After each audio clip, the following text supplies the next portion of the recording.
Esto es lo que le decía de los pasos del manejo del tratamiento de control del asma, ¿no? Entonces existen 5 pasos y nosotros los vamos aumentando o reduciendo de acuerdo a cómo vayamos controlando el asma, ¿no? Por ejemplo, empecemos. En todo paciente con asma tiene que haber educación. Así como yo les estoy diciendo, usar cámara, evitar los aeroalergenos, enjuagarse la boca después de haber hecho el uso de la cámara, etcétera, ¿no? El control ambiental es importante en todo paciente con asma, ¿no? Evitar los cambios bruscos de temperatura, evitar el aire acondicionado, evitar las bebidas heladas, etcétera, etcétera. Esto es importante porque si no hacemos esto, todo lo que hagamos, los medicamentos que utilicemos no van a hacer nada. O sea, si el paciente no es educado en su enfermedad, no tiene conocimiento de cómo controlar los aeroalergenos, el paciente no va a controlar nunca su asma. Entonces, por eso que en todos los estadios se tiene que hacer educación en el asma y control de los aeroalergenos. Luego, de acuerdo al tipo de asma, digamos, o a la gravedad del asma, la mayoría de los asmáticos tienen que usar un beta-2 agonista, que puede ser de acción rápida o puede ser de acción, digamos, más prolongada, ¿no? Pero la mayoría de ellos tienen que usar beta-2 agonistas de acción rápida en cualquiera de los estadios, porque es un medicamento aliviador simplemente. Por eso que lo utilizamos en todos los estadios. En cambio, el corticoide inhalado se va usando de acuerdo a la gravedad o al poco control del asma. Por ejemplo, y estos son ya medicación controladora, en los estadios más o menos controlados del asma o parcialmente controlados podemos usar corticoides inhalados pero a dosis bajas. En cambio, si el control del asma es poco frecuente o el asma está nada controlada, tenemos que ir aumentando en medicación. En este caso podemos, por ejemplo, usar un corticoide inhalado a dosis baja, pero además sumarle un beta-2 agonista de acción prolongada. En este caso, salmeterol o formoterol. Y ahora actualmente en el mercado hay estas dos sustancias en un solo inhalador. Y ustedes han escuchado por ahí Seretide, seguro, ¿no? Y Aeronit, por ejemplo, también. Y esta es una sustancia o un inhalador que tiene estas dos sustancias ya en uno solo. Si no controlamos el asma con estas sustancias, lo que tenemos que hacer es probablemente aumentar la dosis del corticoide y seguir con el beta-2 agonista de acción prolongada, ¿no? Y si así tampoco controlamos, lo que tenemos que dar es un ciclo corto de corticoides a nivel oral, que puede ser prednisona, dexametasona o deflazacor o el corticoide que ustedes elijan. Pero tiene que ser un ciclo corto asociado a todo esto, obviamente, ¿no? Ahora, si el asma en las etapas más o menos controladas o controlada no mejora con un corticoide a dosis baja, podemos agregar un leucotrieno, un antileucotrieno, perdón, y a la cabeza de los antileucotrienos el montelukast. Y ustedes han escuchado una marca, por ejemplo, Singulair, ¿no? A veces asociamos este corticoide a dosis baja con un antileucotrieno. Si no controlamos con esta combinación de beta-2 de acción prolongada y corticoide a dosis baja, podemos también agregar un modificador de leucotrieno o podemos usar dosis medias o altas de corticoide solo, o también podemos usar una teofilina pero de liberación retardada, digamos, ¿no? Que también está aquí, tiene su espacio, pero como les decía, es la última opción que podemos tener, ¿no? Y así, o sea, mientras vamos avanzando en el control del asma, vamos disminuyendo los pasos y mientras vamos descontrolados en el asma, tenemos que ir aumentando más bien la medicación. En algunos casos, por ejemplo, podemos usar anti-IgE, que este es un tratamiento ya a nivel molecular, que acá en el Perú todavía no tenemos. Pero en otros países, en pacientes asmáticos que no controlan con esta medicación, ya le están dando este tipo de anticuerpos. Tratamiento monoclonal con anti-IgE. Una cosa es el tratamiento de mantenimiento y otra cosa es el tratamiento de la crisis de asma. Entonces, la crisis de asma también obviamente tiene sus grados, ¿no?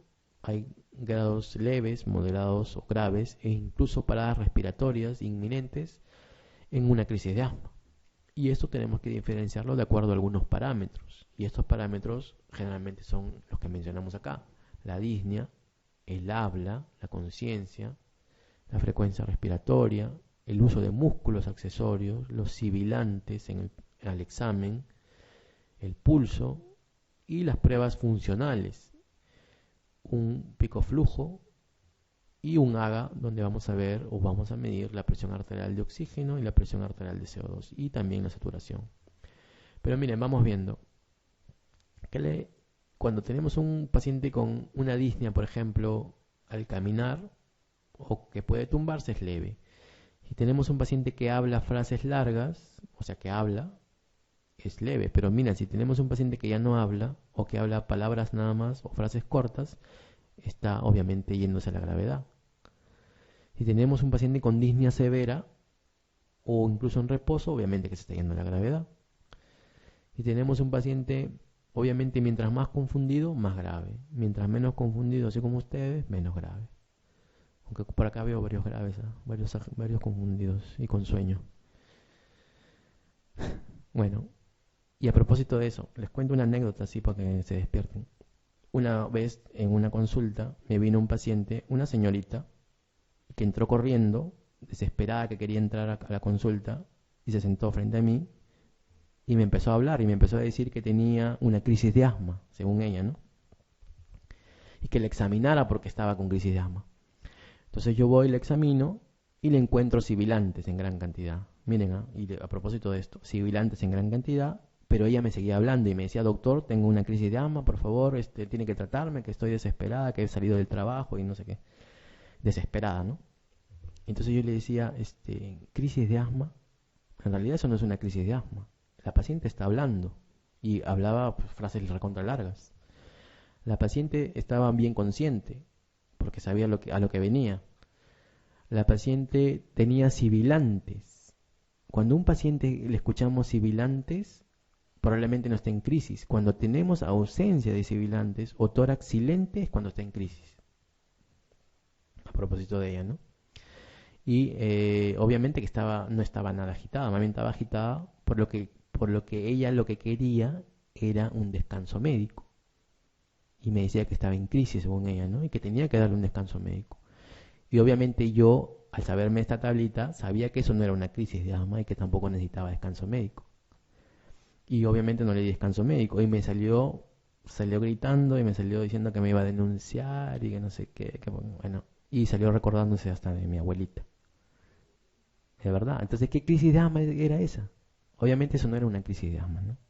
Y a propósito de esto, cuando ustedes escuchen sibilantes, el paciente habla, obviamente no está en crisis asmática. Podría estar en una crisis, pero leve.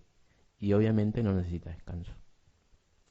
Cuando veamos músculos accesorios, uso de músculos accesorios, también estamos hablando de una crisis probablemente severa o una parada respiratoria inminente. Cuando veamos un PEF menor de 50, obviamente también podemos decir que el paciente se está yendo a la crisis. Cuando veamos, y esto es importante en el AGA, menor presión arterial de oxígeno, incluso cianosis, nos estamos yendo también a la crisis o parada respiratoria inminente. Cuando veamos retención de CO2, miren, cuando la PCO2 sea mayor de 45, probablemente estemos ante una crisis o una parada respiratoria inminente. Y este paciente obviamente va a requerir incluso hasta ventilación mecánica o ser llevado a UCI. Si el paciente, y aquí miren el pulso, si el paciente tiene bradicardia, probablemente también esté en una parada respiratoria inminente. Si el paciente tiene un pulso normal o incluso está taquicárdico, no nos desesperemos, probablemente tenga una crisis leve o moderada. Y obviamente que la saturación, mientras la crisis sea más severa, va a ser menor, pues, ¿no? Entonces miren todos esos los parámetros que tenemos para diferenciar una crisis, ya sea leve, moderada o severa. Y esto es importante saberlo y conocerlo, ¿no? El manejo de la crisis, de esta crisis asmática, va a ser dado de acuerdo, obviamente, a si estamos en una crisis leve, moderada o severa. Obviamente, la mayoría de ellos van a tener que usar broncodilatadores. Y aquí otra diferenciación entre lo que es el tratamiento del mantenimiento del asma y el tratamiento de la crisis. Son diferentes, ¿eh? El tratamiento de mantenimiento del asma principalmente es corticoide inhalado. El tratamiento de la crisis de asma no es corticoide, es broncodilatador. Y aquí es la similitud con el EPOC. Yo les decía también, el EPOC, el tratamiento es broncodilatador, no corticoide. Y en cambio en la crisis de asma sí, el tratamiento principalmente es broncodilatador, porque el paciente se está cerrando, se está obstruyendo. Aquí lo que tenemos que, y se puede morir, y puede ir a UCI. Aquí lo que tenemos que hacer en el paciente es dilatarlo, broncodilatarlo, digo, ¿no? Entonces cuando llega la emergencia, lo primero que tenemos que hacer es broncodilatarlo, nebulizarlo, usar inhalador, teofilina, adrenalina, lo que ustedes quieran, pero broncodilatarlo. Y aquí vemos, podemos usar salbutamol, sea nebulizado, sea inhalado, y luego de eso, darle un corticoide. Pero miren, un corticoide sistémico, intramuscular, endovenoso. ¿Pero por qué? Dirán ustedes, corticoide, si ya el doctor me decía broncodilatarlo. Porque el corticoide de todas maneras va a actuar, pero va a actuar en 4 a 6 horas. Y ese es el tiempo de actuación de un corticoide a nivel sistémico, de 4 a 6 horas. Entonces le ponemos al inicio de una crisis o cuando llega al hospital porque queremos ganar tiempo. Pero obviamente el paciente se nos va a morir si no lo broncodilatamos. Entonces aquí lo principal es broncodilatarlo, ¿no? Salbutamol, fenoterol, incluso lo podemos asociar con hipatropio para broncodilatarlo mucho más. Y dependiendo del estadio, probablemente algunos irán a UCI o algunos les podremos dar de alta, ¿no?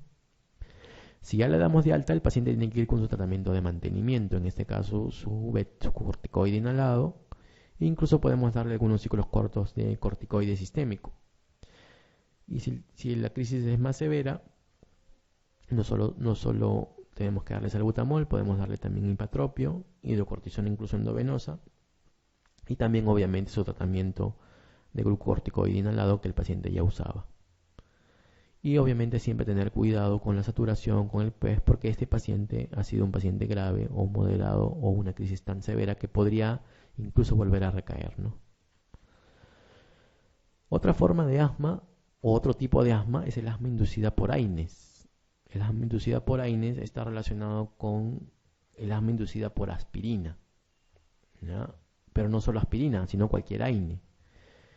Y dentro de los AINES, obviamente ustedes conocen, está el ibuprofeno, el naproxeno, el piroxicam, etc. Hay muchos tipos de AINES y todos podrían inducir este tipo de asma, ¿no? Es un síndrome clínico entonces que afecta a alguno de los pacientes con asma.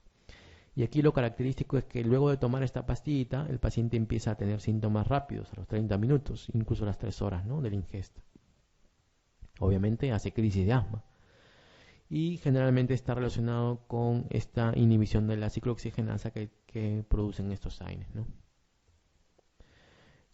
Entonces, ya les decía, no necesariamente es la aspirina, puede ser cualquier tipo de AINE el que produzca este asma inducida por AINES. A ver, vamos respondiendo las preguntas acerca del asma, que deben ser varias, ¿no? A ver, un joven de 18 años con antecedentes de alergia a pólenes y eczema, dice, acude a emergencias por dificultad respiratoria progresiva, broncoespasmo muy severo que obliga a la actuación terapéutica inmediata. Señale cuál de los siguientes datos observados, cuál es el que menos nos indica la gravedad de la situación. A ver, me está hablando de qué, de un joven asmático que acude a emergencia por broncoespasmo severo, ¿no? Y que obviamente obliga a que ustedes hagan algo, ¿no? Entonces, y a propósito del cuadrito anterior y del ejemplo que les di, ¿cuál es el que menos nos indica gravedad de la situación? ¿O van a llamar al neumólogo? ¿Qué van a hacer? A ver. ¿Llaman al asistente? ¿Ah? ¿Cuál es el que menos nos indica gravedad? Por ejemplo, ¿el pulso paradójico indica gravedad o no? Sí. La hipercapnia, les decía que sí, ¿no? Aumento CO2, ya el tórax silente, está hipoventilando. Uso de músculos accesorios, también. Hiperinsuflación torácica y sibilancias. Esta es una idea, y esta es una idea que de repente ustedes dicen, oh, pero doctor, yo cuando lo escucho sibilante digo, este está grave. No es así, más bien está más o menos. Cuando no le escucho nada, ese está grave. Ese está fregado. Entonces aquí, sibilancias, ¿no? Hiperinsuflación sí, porque si el paciente está atrapando aire porque ya es una crisis de asma, obviamente vamos a ver un pulmón negro como si fuera un enfisema. Y es porque ya está en una crisis severa, pues, ¿no? Atrapando aire en gran cantidad. Entonces acuérdense de mi ejemplo, sibilancias. A ver, 9. En una crisis asmática, el mejor parámetro, otra vez miren, para valorar el grado de obstrucción bronquial y severidad de la enfermedad es el mejor parámetro que nos valora gravedad de la obstrucción, ¿eh? ¿Cuál es?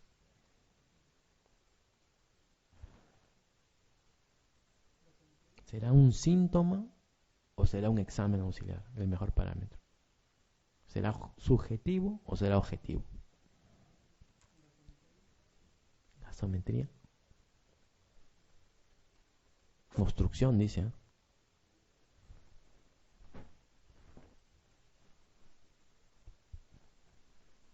La placa.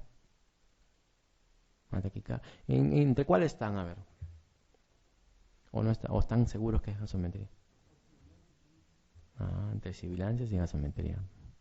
Tórax no. Taquicardia, taquimia. Más bien el más severo es el que tiene bradicardia, ¿no?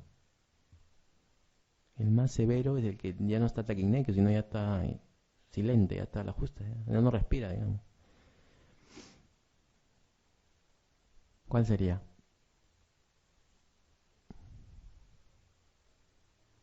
Esta es una pregunta en realidad un poco capciosa, ¿no? Porque puede ser la C o la D también. Está entre las dos. Pero ¿por cuál se deciden? Tiene que haber una razón.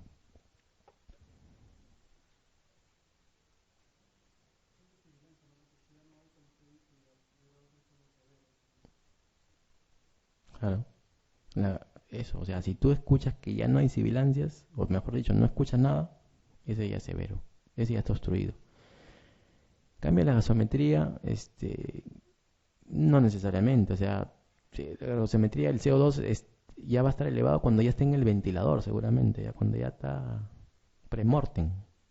O sea, por eso, ¿no? O sea, en este caso, el mejor parámetro es no escuchar nada, tórax silente. No escucho nada, uy, pum. Acá le han puesto gasometría, pero es la sibilancia en realidad. Lo que dice el doctor, la sibilancia es lo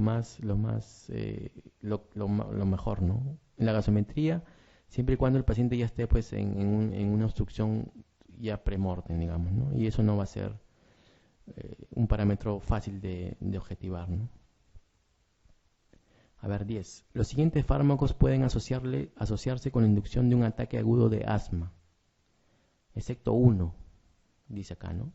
Que en general es bien tolerado en estos pacientes, en los asmáticos.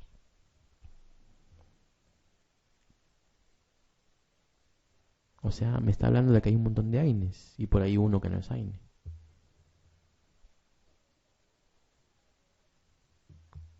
¿Cuál no es AINE ahí?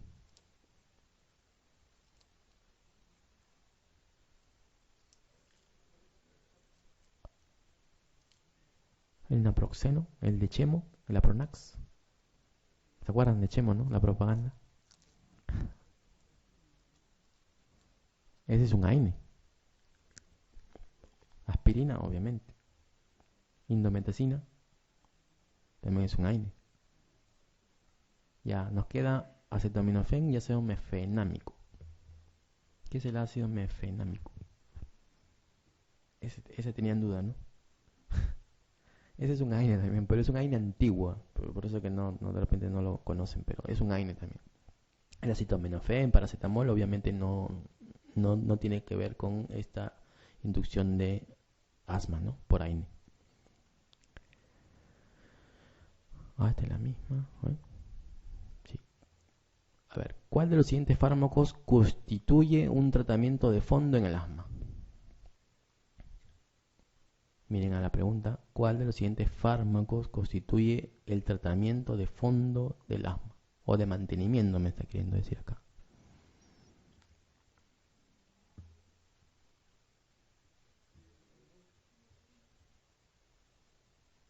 Budesonida, ¿no? O el ibuprofeno. Ibuprofeno es un AINE, me faltó decir, ¿no? Ibuprofeno es un AINE. Hipatropio es un anticolinérgico. Aliviador. Loratadina no se usa en asma, se usa para rinitis alérgica asociada a asma. Salbutamol obviamente es aliviador. Ya ves, aquí la idea de algunos colegas o de los mismos pacientes, que el salbutamol es el tratamiento, no es así. El tratamiento es el corticoide inhalado. No, la budesonida inhalada. 3. En un paciente con tos crónica y espirometría normal, miren, se debe continuar el estudio efectuando ¿qué cosas? Acuérdense de ese algoritmo que les hice. Esa cosa que parecía fea, que al final resultó bonita. Acuérdense de eso. En un paciente con tos crónica y espirometría normal, se debe continuar el estudio efectuando ¿qué? Una ecocardiografía. ¿Tiene que ver el corazón aquí con la tos crónica? No. Una piachimetría esofágica. ¿Qué es esto? Este es para medir reflujo gastroesofágico.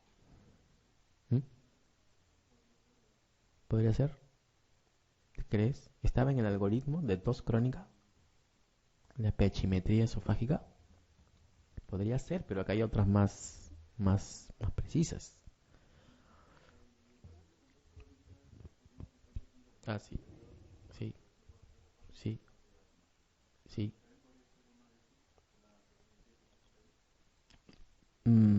Claro, como causa de tos crónica, sí. O sea, claro, sí. Pero mira lo que dice acá, espirometría normal. O sea, sí puede ser. Pero mira, se debe continuar el estudio efectuando que, o sea, estás con un paciente con tos crónica y espirometría normal. Sí, le puedes hacer una pechometría para ver causa de tos crónica, sí. Pero si te está mencionando espirometría normal es porque está pensando algo más aquí, sino que este enunciado es muy general, pues, ¿no? Pero si tú le haces una espirometría normal, te está diciendo que algo estaba pensando este doctor que hizo esta pregunta, ¿no? ¿Para qué sirve la espirometría? Para investigar qué? Asma y EPOC, ¿no? Entonces, esta pregunta es así, y tiene razón el doctor, pero si la ponen, pues, ¿no? Por eso que acá las explicamos. Si pone espirometría es porque está pensando en asma, ¿no? ¿O no creen? Sí, están pensando en asma. Por eso te dice espirometría normal, pero sigue con tos el paciente. ¿Qué cosa le puedo hacer? Como dice el doctor, sí, es una de las causas, el reflujo. Pero también una de las causas es el asma. Y otra de las causas es el goteo nasal posterior, sí, también. Pero una broncoscopía obviamente no lo voy a hacer. No estoy pensando en tuberculosis. Si me ponen espirometría es por algo, pues. Me están guiando la respuesta. Si me pusieran tos crónica nada más, de repente, como dice el doctor, podría ser esta. Pero también hay otras acá. Ensayo clínico con codeína oral. ¿Para qué? ¿Para calmarle la tos? No. Broncoscopía. ¿Qué es esto? Prueba de metacolina. Claro, es una prueba de un test de broncoconstricción o un test de hiperactividad bronquial. Entonces, por eso le decía, cuando te ponen espirometría es porque te la están direccionando la pregunta, pues, ¿no? Me están pensando en un asmático, sino que lo sacó de cuadro porque estaba normal. Pero ¿qué cosa seguía después de una espirometría normal? Una flujometría. Una flujometría, medición de variabilidad de PEF. Y si eso estaba normal, ¿qué hacíamos? Un test de broncoprovocación o de broncoconstricción, que podía ser con una sustancia, en este caso metacolina, o que podría ser por ejercicio. Y si esto no salía alterado, obviamente era un asma. Por eso le ponen espirometría, para guiarlo como para pensar en un asmático. ¿Ya? Por eso que esa es la respuesta. 14. 14. En una crisis asmática aguda, el tratamiento más adecuado para la pronta resolución de la obstrucción bronquial es Miren, estamos hablando de crisis, no de asma, de mantenimiento de asma, sino de crisis asmática. ¿Cuál es lo principal en una crisis? ¿Manejar qué? La obstrucción. ¿Con qué?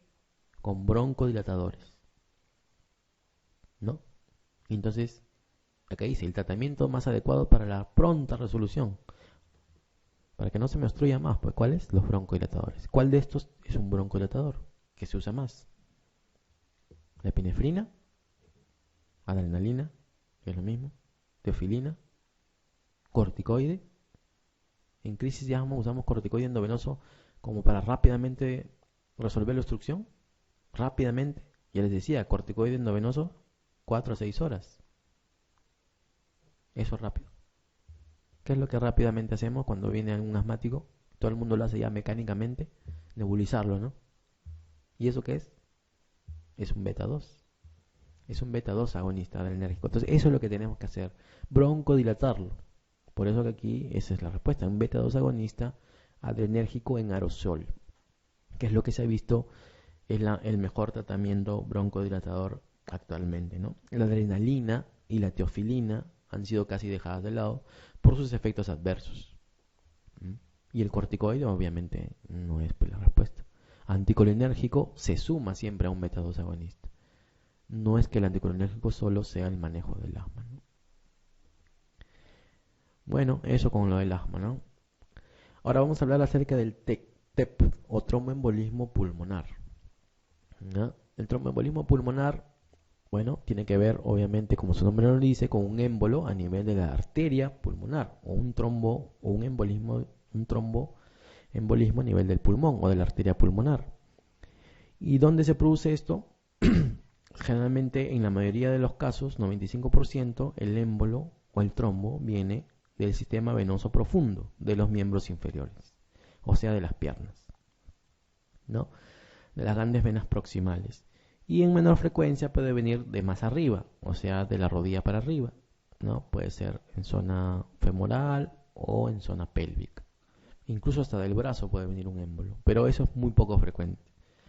Lo más frecuente y lo que siempre preguntan es ¿de dónde viene un émbolo en un tromboembolismo pulmonar o un trombo? ¿De dónde viene? Generalmente en un 95% del sistema venoso profundo de los miembros inferiores.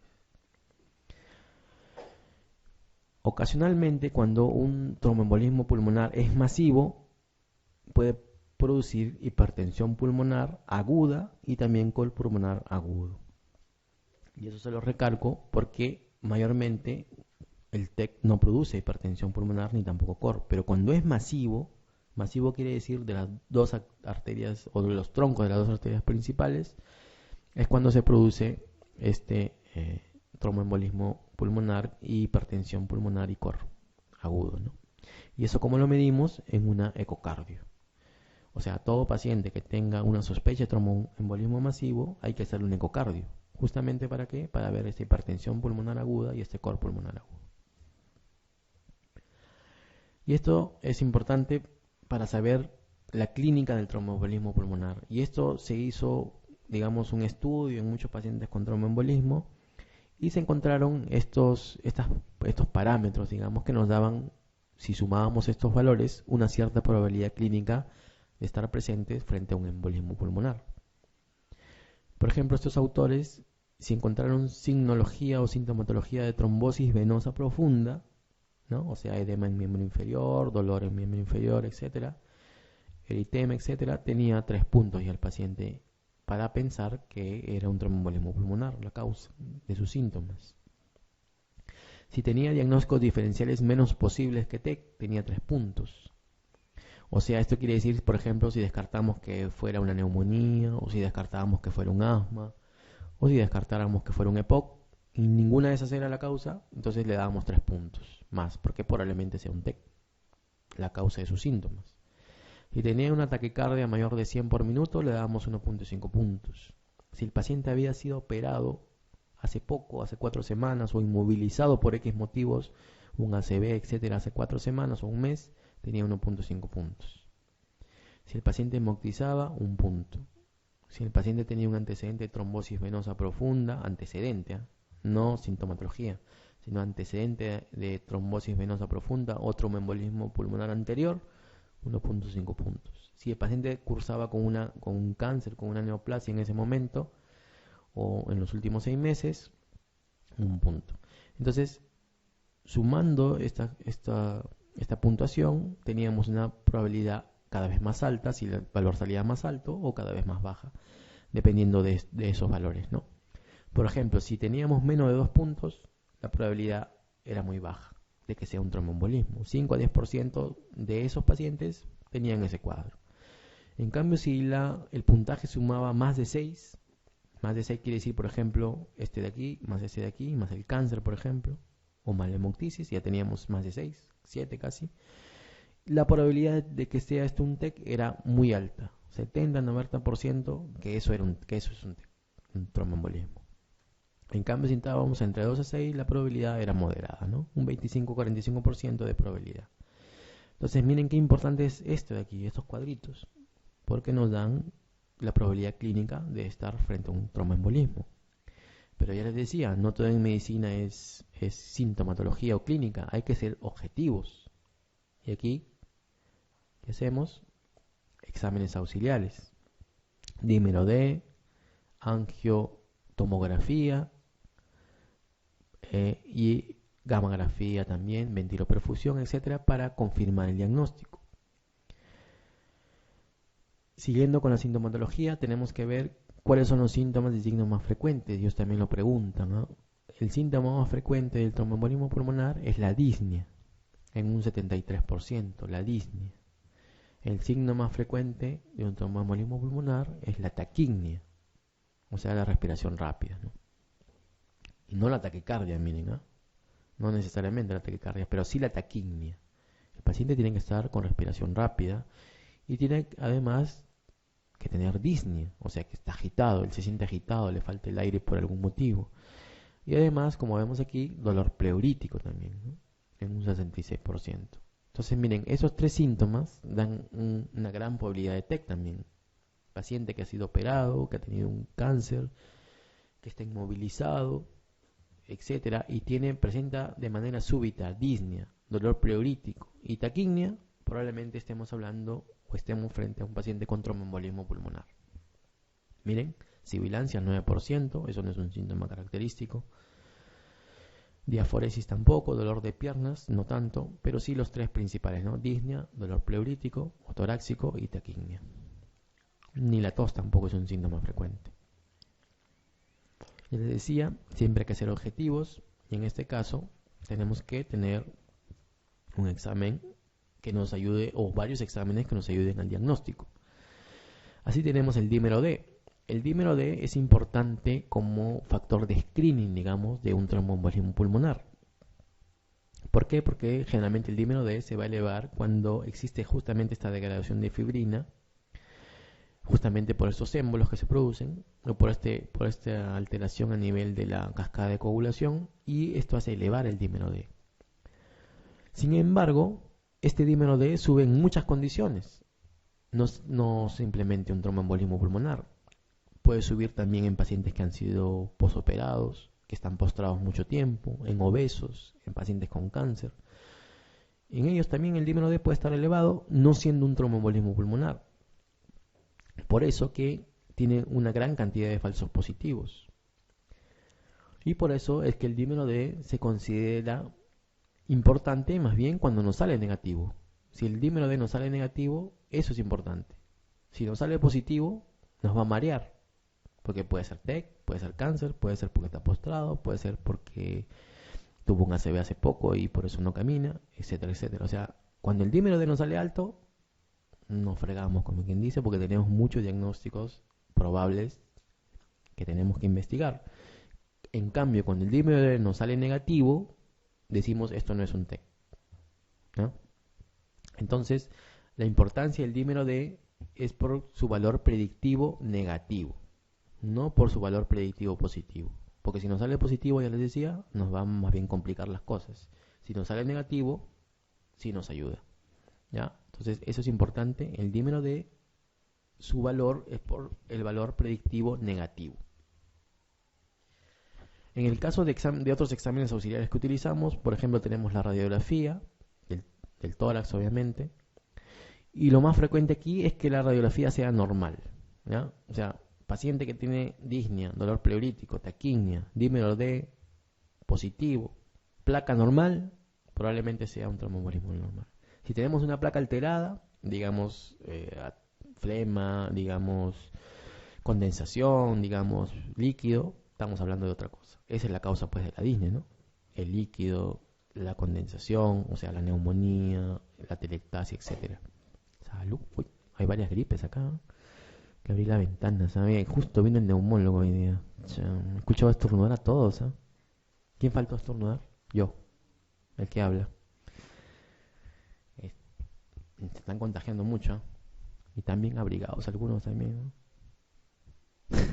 Caluroso, caluroso. Bueno, ya, entonces, como les decía, placa normal, paciente con placa normal, pensemos en tromboembolismo pulmonar. Pero algunas veces podemos tener algunas alteraciones a nivel radiológico, ¿no? Sobre todo si el embolismo es con infarto o sin infarto. Y aquí vamos a ver, cuando tenemos